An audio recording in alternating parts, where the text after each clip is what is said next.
So, this is a fun fanfiction idea that I've been kind of wanting to do, even though the event it's based on is still not done yet. And that is Dark Ages. Now, Dark Ages is the new alternate universe Marvel event, a Marvel storyline, which has been really fun by Tom Taylor. I really want to get it in trade and probably do a review on it. I really liked what Tom Taylor does, because just like in Deceased, he does like a apocalypse scenario, but there's like hope there. And that's the same thing with Dark Ages, where the Earth, vast majority of Earth's heroes got completely slaughtered in a massive extinction event, but there's still people around. Like perfect example of everything going to shit. Spider-Man flees to go save his wife and daughter. His web shooters give out from an EMP blast, and he struggles amongst the rubble after everything falls apart, and then he sees his baby daughter holding up the building, saving Aunt May and Mary Jane and everyone else there, and it's like, oh, it's a horrible moment, don't get me wrong, but there's still some hope here. So that's what we're going to be talking about this time around in this cartoon version of Dark Ages. So let's start with this. So in this event, what happens is that this sets in a universe where Belos has gotten away to Earth. He has gotten away to Earth, and however, his spell to essentially drain, like in this, because we don't know Belos' full plan, and here it's like he wants to drain life from Earth to bring life to the Titan. Here, that's what it is. Like, that's his plan. It's like to drain Earth's life force to bring the Titan back to life. Well, the heroes all got together, fought Belos and his coven, but the problem was Belos, in a last-ditch effort to defeat the heroes, Belos unleashed all of the Titan's magic that he absorbed for the Titan, and more or less created an EMP blast that that knocked out technology all across the world, and merged the Boiling Isles with Earth. Like, the Boiling Isles is now on Earth. So, basically the heroes that also died fighting, the cataclysm that essentially happened in the events, in the Belos' merging of Earth and draining life force, like, there were tsunamis, there were earthquakes, shit went wrong, and a lot of heroes and villains died. Belos himself was killed by Optimus, who died protecting the Earth. He died basically keeping the Titan from being resurrected, and Optimus gave his life to stop it. And how he did it was that he used the Matrix of Leadership and poured all of its energy into it. So the Matrix of Leadership is gone too. There's no new Prime. The line of Primes ended with Optimus giving his life, along with other heroes like Danny, Kim, a few other great heroes died in this effort to stop Belos. So in here, we fast forward about 10 years later. It's been 10 years, and Earth has kind of gotten some relatively peace, and among the heroes that we're going to focus on, and this is in Miracle City. Miracle City got wrecked in the cataclysm that was caused by Belos, but in that chaos, some good came out of it. A lot of heroes and villains died during that, and sadly, both Puma Loco and White Pantera died. But among that, Manny survived. Manny survived along with Black Cuervo, Zoe. The two formed a relationship. They now have a kid.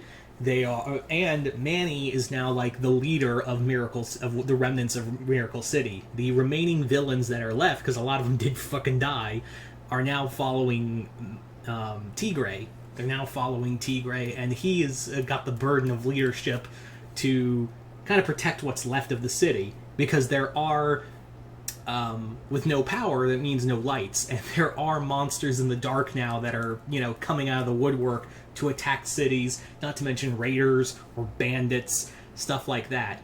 But it's not just, Manny also made Miracle City into a sanctuary. He basically opened the doors up to everyone coming in, but he does have this thing of, you come in, you play by my rules. And if you don't, well, you're fucked. So Manny's kind of got a little bit of that dark side in him because, more autofocus. Because he's very much like, look, if we're going to do this, we got to have some rules, and I got to have a zero tolerance policy for, just basically a zero tolerance policy for those who are upstarts or troublemakers. So he's even like, yeah, it sucks, but like, I got to do this, or else, we as this society we built is just going to get wrecked. So what can I do? So he does have people flocking from all over the world, like refugees and whatnot, flocking in to the remnants of Miracle City, like the Pines family, Star and Marco, who both survived. They've got a family now. And also, here's the other shitty thing, is that when that thing went off, when that backlash went off caused by the ensuing battle between Bellows and Optimus, it also cut off all magic from Earth and other worlds. So Star can never go back to Muni, and likewise humans can't go to Earth. So Earth's kind of cut off from other dimensions. So yeah, Star and Marco are there. There are like cadre of heroes and villains, and even in other cities and other places, there are like people who are building villages and towns and whatnot. New York is now under the protection of the new leader of the Foot Clan, Michelangelo. Yeah, Mikey's the last turtle to survive the destruction of New York, and he now rules alongside. Him and Demona are like now leading and protecting, or basically now the rulers of, they're not together like romantically, but they're like the joint leaders of New York. Because Demona's like, this shit was insane. I'm done with my crusade on humanity. I'm just gonna help out. Jake's also there as one of the, there's basically now like a council in New York where all the different races are just kind of like living together in harmony, and Michelangelo, Demona, and Jake are the three people kind of like coming together and like talk, like the three leaders.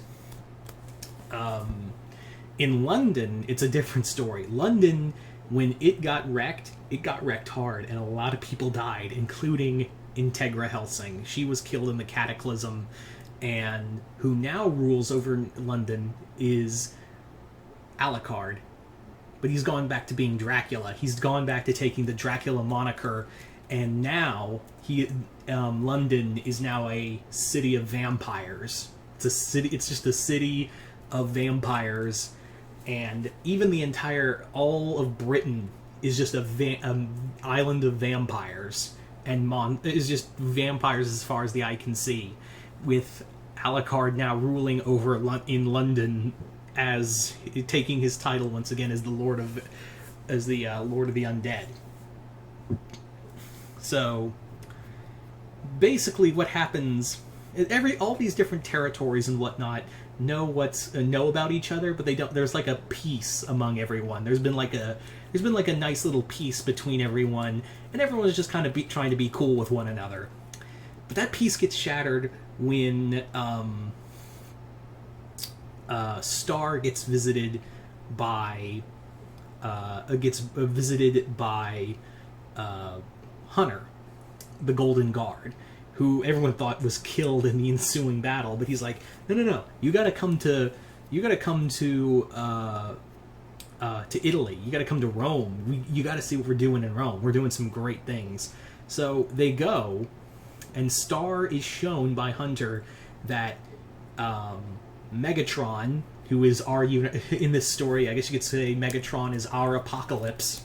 Megatron has been using the Titan's body and is planning to, instead of like give energy to the Titan, he's gonna like drain the Titan's energy and flow it into him, because now that Titan energy now has the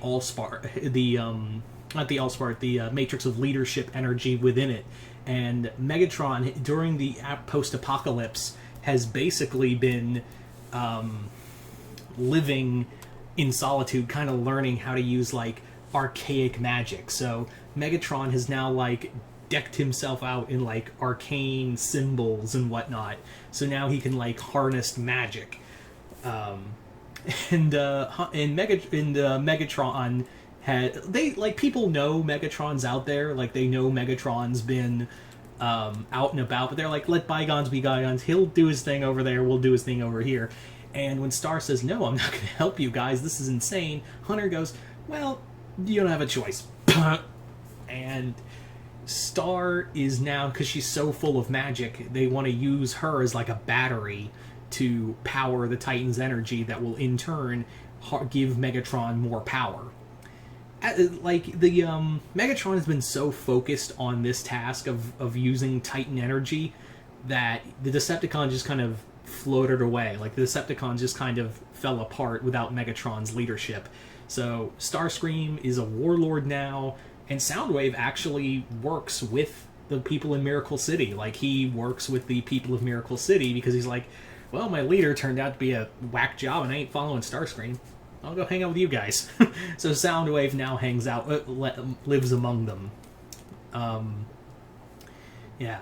Also, for those wondering, Paris is under the rule of a new Hawkmoth. Marinette took on the Hawkmoth title, or should I say Lady Moth, because Gabriel was killed in the Cataclysm, and Marinette now like presides as like a leader over Paris.